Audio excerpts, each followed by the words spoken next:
So మనకి high court అయిపోయింది. Next వచ్చేసి వెరీ ఫేమస్ సబార్డినేట్ కోర్ట్స్గా పిలుస్తాం. చాలామంది టాపిక్ని నిర్లక్ష్యం చేస్తారు, బట్ మనం డెప్త్గా అధ్యయనం చేద్దాం. వై? బికాస్ క్వశ్చన్ డెప్త్గా వచ్చినప్పుడు ఆన్సర్ చేయాలంటే లోతైన అధ్యయనం ఎంతైనా అవసరం ఉంటుంది. సో మన టాపిక్ నేమ్ వచ్చేసి హెడ్డింగ్ పెట్టుకోవాలి, సబార్డినేట్ కోర్ట్స్ లేదా లోయర్ కోర్టుగా పిలుస్తాం. సో ఇన్ఫ్యాక్ట్ మన రాజ్యాంగం లోపల సబార్డినేట్ కోర్టు, లోయర్ కోర్టు అని చెప్పేసి పదమే ఉపయోగించలేదు. Generally district court, sessions court అట్లా ఉంటుంది పదాలు. సరే, రాజ్యాంగంలో మనకి 6th పార్ట్ అని చెప్పేసి ఉంటుంది. అందులో 233 నుంచి 237 వరకు సబార్డినేట్ కోర్టు గురించి మాట్లాడుతుంది. మనకి 5 ఆర్టికల్స్ ఉన్నాయి కదా, అందులో 5 ఆర్టికల్స్ ఎగ్జామ్ దృష్టి అవసరం లేదు. ఏం అవసరం అంటే, సో 233 అని చెప్పేసి ఒకటే ఎగ్జామ్ దృష్టి అవసరము. జిల్లా జడ్జిని నియామకం చేసేది ఆ రాష్ట్రం యొక్క గవర్నరు, హైకోర్టుని కన్సల్ట్ అయిపోయి అని చెప్పేసి ఆ ఒక్కటే పదం మనం గుర్తుపెట్టుకోవాలి. 233 అని చెప్పేసి మైండ్లో పెట్టుకోండి. హైకోర్టు విషయంలో చాలా ఆర్టికల్స్, ఆ మాటకు వస్తే సుప్రీంకోర్టు కంటే ఎక్కువ ఆర్టికల్స్ మనం గుర్తుపెట్టుకోవాలి. హైకోర్టులో చూస్తే 214 అంటే ఇది హైకోర్టు ఉంటుంది అని చెప్పేసి మాట్లాడుతుంది. 216 హైకోర్టు యొక్క కంపోజిషన్, నిర్మాణం అని చెప్పేసి పిలుస్తాం కదా, అంటే ఏముంటుంది అక్కడ, హైకోర్టు యొక్క సీజే ప్లస్ ఇతర న్యాయమూర్తులు అని చెప్పేసి ఉంటారు. 217 హైకోర్టు న్యాయమూర్తుల నియామకం చేసేది రాష్ట్రపతి అని చెప్పేసి ఉంటుంది. 222 ఈ హైకోర్టు న్యాయమూర్తుల యొక్క ట్రాన్స్ఫర్ చేసేది రాష్ట్రపతి కొలీజియం సిఫార్సుని అనుసరించి. 224 ఇది అడిషనల్ జడ్జెస్ యొక్క నియామకం గురించి మాట్లాడుతుంది. 2 ఏళ్ల పదవి కాలానికి మించొద్దు వాళ్ళు. 226 హైకోర్టు యొక్క రిట్ అధికార పరిధి చెప్తుంది. ఇన్ఫ్యాక్ట్ ఫండమెంటల్ రైట్స్తో పాటు ఇతర రైట్స్ కూడా ఇది వర్తింపజేస్తాం. 227 సో ఈ హైకోర్టు సూపర్విజన్ పవర్ కలిగి ఉంటుంది క్రింది స్థాయి కోర్టు మీద. 231 ఒకటి కంటే ఎక్కువ రాష్ట్రాలకి ఒక హైకోర్టు ఉమ్మడి హైకోర్టుగా ఉంచే అధికారం పార్లమెంటుకు ఈ రాజ్యాంగం కల్పించింది. సో ఇన్ని ఆర్టికల్స్ హైకోర్టు విషయంలో మనం గుర్తుపెట్టుకోవాలి. ఇక్కడ 3 అయితే చాలామంది కన్ఫ్యూజ్ అవుతారండి. 214 హైకోర్టు ఉంటుంది, 216 హైకోర్టు యొక్క నిర్మాణము, 217 హైకోర్టు న్యాయమూర్తుల యొక్క నియామకము. ఈ 3 వేరు వేరు మనకి. సుప్రీంకోర్టుకు ఆ 3 కూడా 124 ఆర్టికల్. మళ్ళీ ఇక్కడ వేరు వేరు ఆర్టికల్స్ ఉన్నాయి. రైట్. సో సబార్డినేట్ కోర్టు ఇస్తే మనకి 2 రకాలు ఉంటాయండి. ఒకటేమో సివిల్ కోర్ట్ అని చెప్పేసి పిలుస్తాం, మరొకటి క్రిమినల్ కోర్ట్ అని చెప్పేసి పిలుస్తాం. సో జాగ్రత్తగా వినండి కంపల్సరీ. సో సివిల్ కోర్టుని మనము డిస్ట్రిక్ట్ కోర్టుగా పిలుస్తాం. సో డిస్ట్రిక్ట్ కోర్టుగా పిలుస్తాం. ఇవి సివిల్ కోర్టు అండి. సివిల్ కేసులని విచారణ చేస్తుంది. సివిల్ కేసు మీన్స్ మనకి ఒక ఒప్పందం ఉల్లంఘన చేస్తే సివిల్ కేసు అంటాం. ఆస్తి అనేది ఒక ఒప్పందము, అగ్రిమెంట్ ఉంటుంది, ఉల్లంఘన చేస్తే సివిల్ కేసు. వివాహం ఒక ఒప్పందము, విడాకులు ఒక ఒప్పందము, అట్లా ఒప్పందాలు ఉంటాయి మనకి. నెక్స్ట్ క్రిమినల్ కేసు అంటే మనకి ఒప్పందం ఉండేయండి. సో మనము నైట్ 12 o'clockకి వస్తా మీ ఇంటికి దొంగతనం అని చెప్పేసి నైట్ ఆ డోర్స్ ఓపెన్ అట్లా ఒప్పందం మనం చేసుకోం కాబట్టి సో దాన్ని క్రిమినల్ కేసుగా పిలుస్తాం. సో దీంట్లో మనము ఫస్ట్ హై లెవెల్లో సెషన్స్ కోర్ట్ అని చెప్పేసి ఉంటుంది. ఇవి డిస్ట్రిక్ట్ లెవెల్లో మనకి.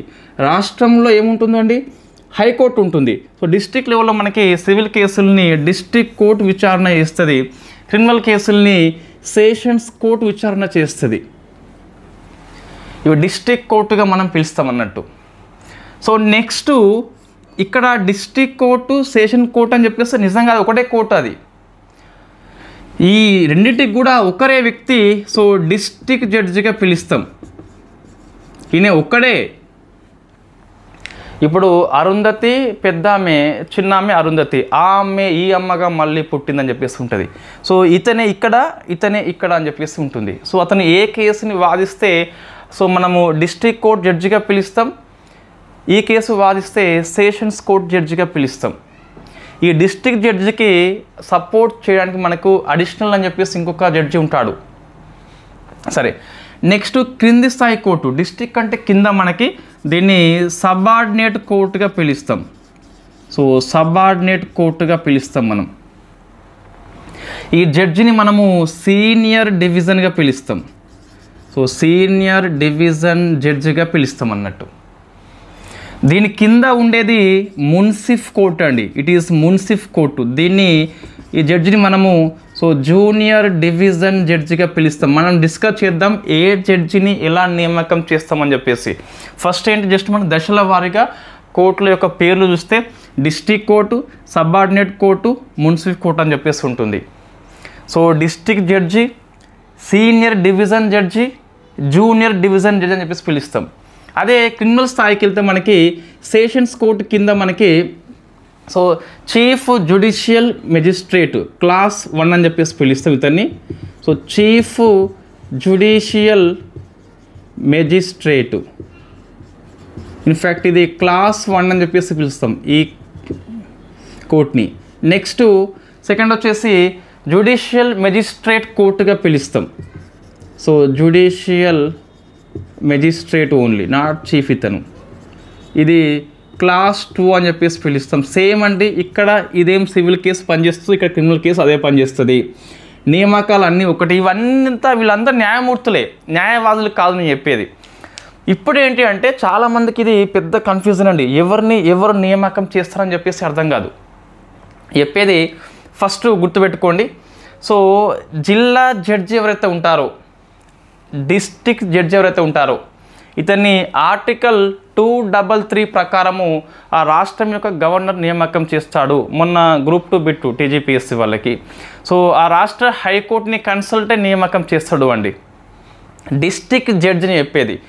District judge appointed by governor in consultation with high court. So ఇక్కడ అయిపోయింది. ఈ లెవెల్లో వీళ్ళు కూడా న్యాయమూర్తులే, న్యాయవాదులు కాదు.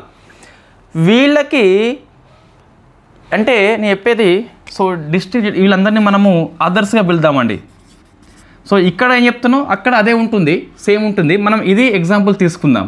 ఇక్కడ ఏముంటుందో అక్కడ అదే ఉంటుంది కాబట్టి ఇది నేను ఎగ్జాంపుల్ తీసుకుంటున్నా. వీళ్ళని అదర్స్ జడ్జిగా పిలుస్తున్నా.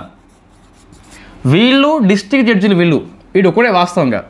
సో ఇతన్ని 233 ప్రకారము appointed by governor consultation with high court. ఇది కోర్టు, దీనికి న్యాయమూర్తి ఉంటాడు కదా, ఇది కోర్టు న్యాయమూర్తి ఉంటాడు కదా. వీళ్ళని అదర్స్ అని చెప్పేసి నేను పిలుస్తున్నా. Others judges also appointed by governor, beautiful question, but in consultation with state public service commission and high court కూడా. ఇక్కడ మీకు ఏమొచ్చింది ఎక్కువ, స్టేట్ పబ్లిక్ సర్వీస్ కమిషన్ వచ్చింది. అంటే వాళ్ళు ఎగ్జామ్స్ ద్వారా వస్తారు. వీళ్ళు ఎగ్జామ్స్ ద్వారా వస్తారు. మనకి చూద్దాం ఒకసారి ఎగ్జామ్ ద్వారా ఎలా వస్తారని చెప్పేసి. సో ఇది చాలా పుస్తకాలు లేదండి ఇంత క్లారిటీగా. ఏమంటున్నా, డిస్ట్రిక్ట్ జడ్జ్ అయిపోయింది. సో అపాయింటెడ్ బై గవర్నరు 233 ప్రకారం కన్సల్టేషన్ విత్ హైకోర్టు. వీళ్ళు ఇతర న్యాయమూర్తులు ఉన్నారు కదా, వీళ్ళని గవర్నర్ నియామకం చేస్తాడు కానీ public service commission exam conduct చేస్తుంది. సో ఒకసారి మనం చూద్దాం. ఇప్పుడు ఇది నేనండి, ఎల్ఎల్బి చేసిన. సో ఎల్ఎల్బి పాస్ అయిపోయినా. So congrats. మనం ఇప్పుడు సో ఎగ్జామ్స్ రాయాలి కదా, న్యాయమూర్తి అయిపోవాలి. దీనికి ఫస్ట్ అండి సో జూనియర్ డివిజన్ అని చెప్పేసి రాస్తుంది ఇక్కడ, junior division judge. Next promote ద్వారా సో సీనియర్ డివిజన్ అని చెప్పేసి పిలుస్తాం. నెక్స్ట్ ఇది అయిపోయింది. సో ఇది అయిపోయింది. ఇక్కడ ఇతనికి సహాయకంగా ఇంకొక వ్యక్తి ఉంటాడు, అతన్ని సో అడిషనల్ జడ్జిగా పిలుస్తాం. So additional district judge. So next వచ్చేది డిస్ట్రిక్ట్ జడ్జి. ఇది ఉంటుందండి సివిల్లో. సేమ్ ఇదే ఇటువైపున అప్లై చేస్తాము. సో ఇవి మనం పేర్లు మారిస్తే అయిపోద్ది అంతే. Junior division, senior division judge, additional district judge, district judge. So ఇక్కడ మీరు చూస్తే ఇతన్ని మాత్రమే మనకి గవర్నరు నియమిస్తాడు హైకోర్టుని సంప్రదించి. వీళ్ళని గవర్నరే కానీ హైకోర్టుతో పాటు పబ్లిక్ సర్వీస్ కమిషన్ ఎగ్జామ్స్ రాసి ఉండాలి వీళ్ళు. సో ఇది ప్రమోషనే,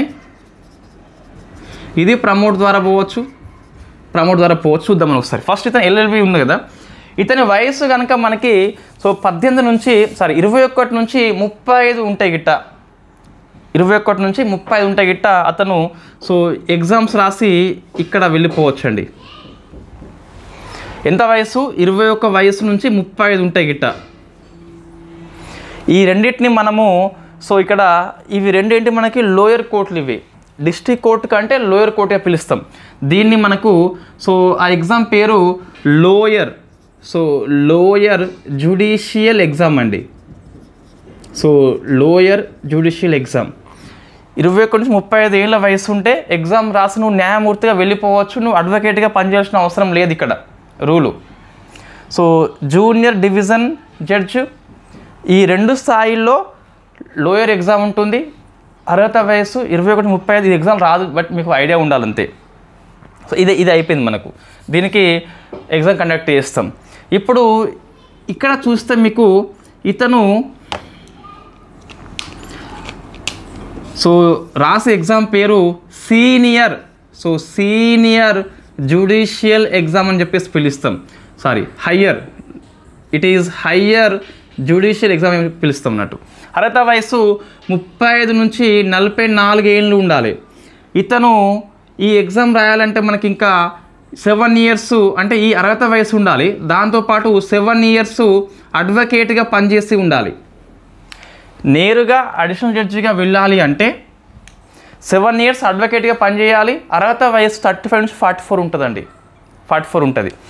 సో ఇప్పుడు ఇతన్ని డిస్ట్రిక్ట్ న్యాయమూర్తిగా సో మనము ప్రమోట్ చేసుకోవచ్చు. ఎందుకు అంటే జిల్లా జడ్జి నియామకం చేయాలంటే 7 ఏళ్ళు న్యాయవాదిగా ఉండాలి, అర్హత ఇతను ఉంది కదా. సో ఇట్లా పోవడం జరుగుతుంది మనకి. So junior division, senior division ఇవి లోయర్ ఎగ్జామ్స్. సో వీళ్ళు ప్రమోట్ ద్వారా పోవచ్చు, బట్ ఇక్కడ పోవాలంటే మళ్ళీ 7 ఇయర్స్ అడ్వకేట్గా పనిచేయాలి వాళ్ళు. నేరుగా ఎల్ఎల్బి చేసి 7 ఇయర్స్ అడ్వకేట్గా పనిచేసి 35-44 ఏజ్ ఉంటే అడిషనల్ డిస్ట్రిక్ట్ జడ్జిగా నియామకం పొందొచ్చు, ఎగ్జామ్ ద్వారా పోవచ్చు. తర్వాత వీళ్ళు ప్రమోట్ అవుతారు డిస్ట్రిక్ట్ జడ్జి అని చెప్పేసి పిలుస్తాం. సో ఇది అండి, ఇట్లా మనకు ఈ ముగ్గురు, ఈ 1, 2, 3 ఈ మూడింటికి public service commission exam conduct చేస్తుంది. ఈ మూడింటికి ఎస్ అపాయింట్మెంటెడ్ గవర్నర్ అయినప్పటికీ ఎగ్జామ్స్ ద్వారా వస్తారు వాళ్ళు. ఇక్కడ మాత్రం ఎగ్జామ్ ఉండదు. సో జిల్లా న్యాయమూర్తి ఈ లెవెల్లో ఎగ్జామ్ ఉండదు, ఈ లెవెల్లో ఎగ్జామ్ ఉంటుంది. ఇక్కడ ఇంకోటి మనం రాసుకోవచ్చు. సో అడిషనల్ డిస్ట్రిక్ట్ జడ్జి ఇక్కడ వరకు మనకి ఎగ్జామ్ ద్వారానే వస్తారు వీళ్ళంతా కూడా.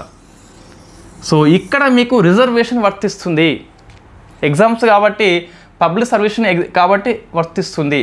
హయ్యర్లో హైకోర్టు సుప్రీంకోర్టులో వర్తించదు. వై? బికాస్ అక్కడ ఎగ్జామ్స్ లేవు మనకి. కాబట్టి మీరు అబ్జర్వ్ చేయండి, మహిళా న్యాయమూర్తులు తక్కువ ఉంటారు మనకి. There is no reservations. ఇక్కడ ఎక్కువ సంఖ్యలో ఉంటారు లోయర్ కోర్టులలో. ఎందుకు? దెర్ ఈజ్ ఎ రిజర్వేషన్ కాబట్టి మనం పిలుస్తాం. సో ఇది క్లారిటీ అండి.